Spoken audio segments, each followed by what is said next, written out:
आज हम बात करने जा रहे हैं बाटा इंडिया के बारे में। आज हम देखेंगे कंपनी का परफॉर्मेंस कैसा है, कंपनी के फाइनेंशियल कैसे है, शेयर होल्डिंग पैटर्न में डिस्कस करूंगा, मैनेजमेंट कितनी सैलरी विड्रॉ कर रहा है एनुअली इस कंपनी से, और मैं आपको बताऊंगा कि मुझे कैसा फ्यूचर ग्रोथ लगता है बाटा का और क्या ये मेरे पोर्टफोलियो में शामिल है और मैं इस शेयर के साथ अभी क्या कर रहा हूँ।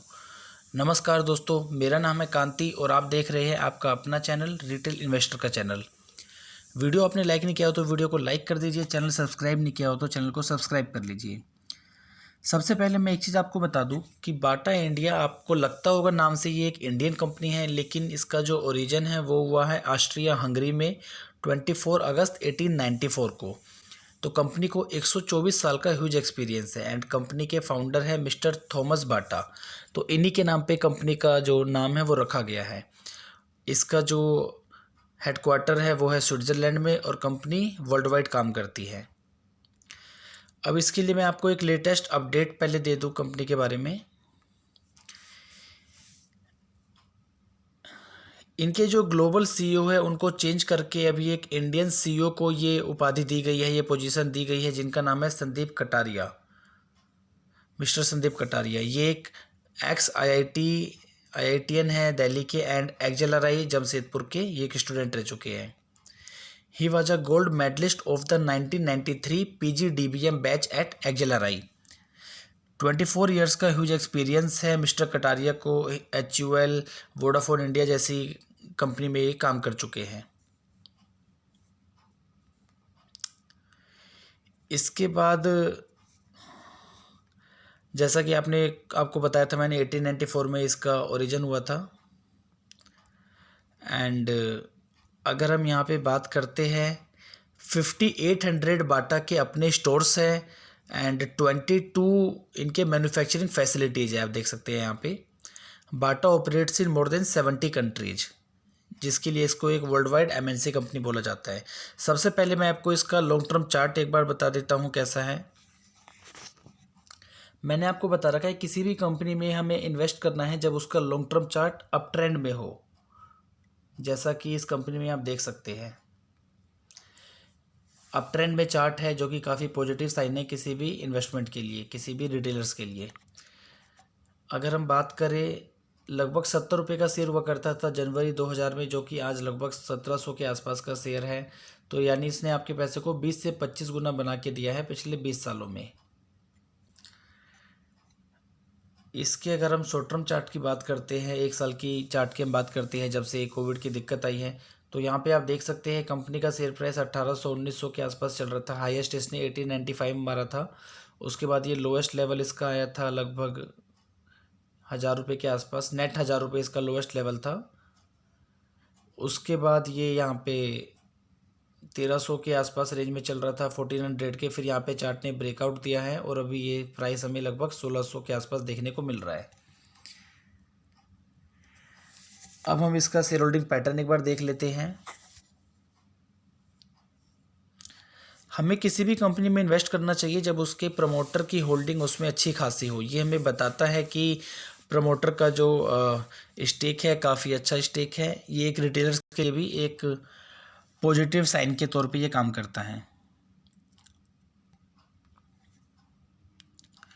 जैसा कि आपने थंबनेल में देखा है, एफआईआई लगातार अपना स्टेक यहाँ पे सेल कर रहे हैं। अगर सबसे पहले मैं एफआईआई की स्टेक की बात करूँ तो 11% का स्टेक हुआ करता था दिसंबर 19 में, जो कि अब डिक्रीज होके सितंबर 20 में केवल 4.7% रह गया। यानी 50% से ज़्यादा इन्होंने अपना स्टेक सेल कर दिया है। प्रमोटर के स्टेक की बात करें तो कांस्टेंट है 53% से 53। म्यूचुअल फंड के स्टेक की बात करें तो हल्का सा इंक्रीज जरूर हुआ है दिसंबर 19 से सितंबर 20 के बीच में, लेकिन अगर पिछले 2 क्वार्टर का हम कंपैरिजन देखते हैं तो जून के मुकाबले सितंबर में म्यूचुअल फंड ने कुछ शेयर्स की सेलिंग करी है। अब इसका मैं वैल्यूएशन आपको दिखा देता हूँ।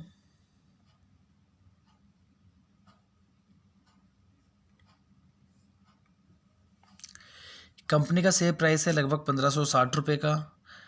1 ईयर का इसका लो है 1000 रुपीज़ का, जैसा कि हमने देखा था, एंड 1 ईयर का हाई है लगभग 1900 रुपये का, जो कि ये फैब के आसपास था, कोविड से जस्ट पहले। मार्केट कैप देखा जाए तो 20,000 का मार्केट कैप है। एक मिड कैप साइज की कंपनी है। डेट नहीं है बिल्कुल भी, काफ़ी अच्छा साइन है। ROE 18 का है, ROC 34 का है, काफ़ी अच्छा है। पी रेशियो आप देखेंगे तो शायद ही किसी कंपनी का पी रेशियो आपने 2100 के आसपास देखा होगा, क्योंकि ये कंपनी अभी लॉस मेकिंग है। अभी कंपनी को नुकसान हुआ है पिछले 2 क्वार्टर्स में, मैं आपको बताऊंगा। और अगर इसी के कॉम्पिटिटर की आप बात करो रिलैक्सो की, तो हमने कल ही एक वीडियो अपलोड किया था रिलैक्सो की, जिसमें हमने डिटेल एनालिसिस करके आपको बताया था। अगर आपने उस वीडियो को नहीं देखा है तो ऊपर आई बटन पे क्लिक करके आप उस वीडियो को देख सकते हैं।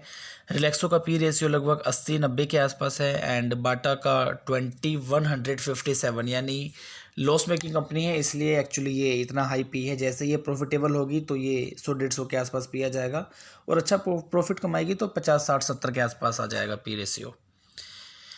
एंड बाटा ने यहाँ पे ऑनलाइन फैसिलिटी भी शुरू करी है, अमेजॉन फ्लिपकार्ट के साथ टाई अप करके ऑनलाइन भी ये लोग ऑर्डर को यहाँ पे फुलफ़िल कर रहे हैं।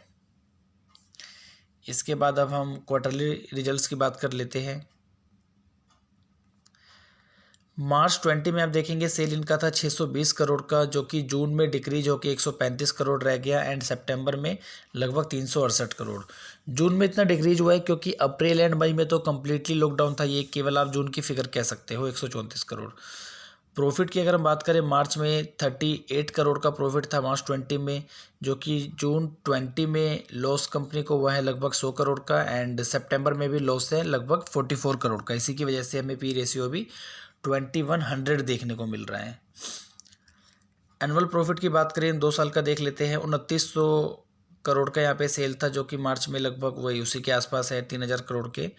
नेट प्रॉफिट देखा जाए तो लगभग बराबर है, हल्का सा डाउन हुआ है केवल 2 करोड़ का।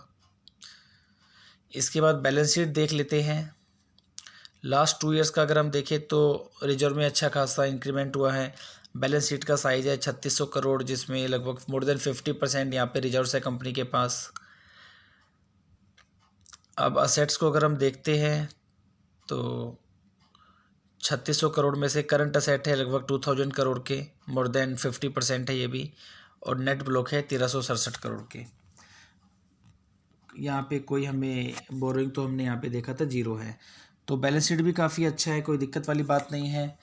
मेरे लॉन्ग टर्म पोर्टफोलियो में दोनों ही शेयर है, रिलैक्सो एंड बाटा। और मैनेजमेंट सैलरी की मैं बात करूँ तो यहाँ पे मैनेजमेंट जो है फाइनेंशियल ईयर 1920 में 14 करोड़ की सैलरी विड्रॉ कर रहे हैं आउट ऑफ कंपनीज एक्ट की तरफ से जो सीलिंग है 55 करोड़ की, जो कि एक अच्छा साइन है। जो रिलैक्सो के केस में बिल्कुल ही अपोजिट था। मिस्टर दुआ एंड प्रमोटर इसकी जो सैलरी विड्रॉ कर रहे हैं रिलैक्सो के से, that is 32 crore out of 35 crore selling, तो वो रिलैक्सो में मुझे नेगेटिव लगता है। हालांकि दोनों ही कंपनी ने मल्टीपैकर रिटर्न बना के दिया है, इसलिए मेरा मानना है कि हमें दोनों ही कंपनी को अपने पोर्टफोलियो में रखना चाहिए लॉन्ग टर्म पोर्टफोलियो के लिए। मिलते हैं आपसे अगले वीडियो में। अगर वीडियो आपने लाइक नहीं किया हो तो वीडियो को लाइक कीजिए, चैनल को सब्सक्राइब कीजिए। सभी लोगों को नमस्कार।